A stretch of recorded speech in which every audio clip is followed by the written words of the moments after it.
we've got just a little coaster, so it's not going to slip too much on the table, and that'll protect the bottom of the table.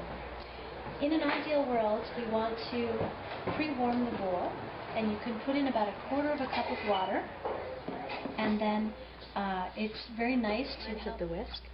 We do a character in Omotesenke called ko, and then we do this 3 times. So this is both attractive to look at, and it's also delicate on the whisk because we're just gently moistening it. I don't know, there's just a little steam that's rising, and then gently whisk a little bit. So this process helps to moisten the whisk before you use it. Any kind of receptacle, put it into your sink is fine.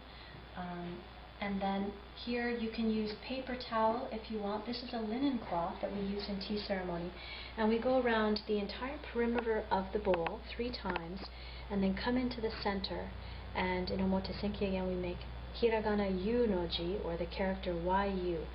And so that just helps to make sure that now whisking your tea is really critical. Now here's the amount that I'm putting on the bottom. Okay, so 1 and 2. So if you have a look in there at the quantity, I would say that that's a little bit less than a teaspoon, but it's more than half a teaspoon.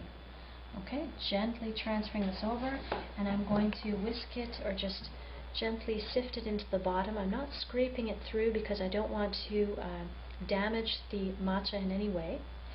And I think you can see that there's a considerable help when you are blending. Now I am using a chashaku or teaspoon to get this last little bit through the very fine sieve. You can see that this is a very, very fine sieve that we're using at the bottom of the bowl.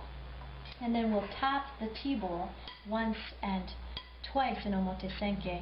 Boiling, you're not going to be able to make delicious tea. If you use too much water and not enough matcha, you won't be able to get the foam of the bubble.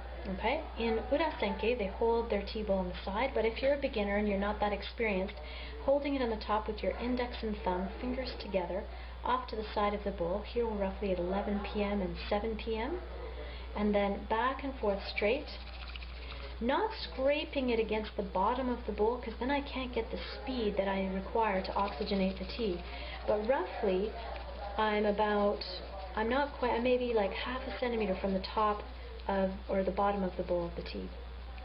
And then when I get to the very top, I just gently go on the top and break up all the bubbles, so that you have a thin film of bubbles. If you have really chunky big bubbles like this, it's not considered polite, and it's not quite as delicious. So if you can break those bubbles up just by floating the whisk on the top of the surface of the bubbles until they're all broken up, then it's a much more beautiful field of green jade, as they call it. So you see there's a little bit of a difference between the two. Okay.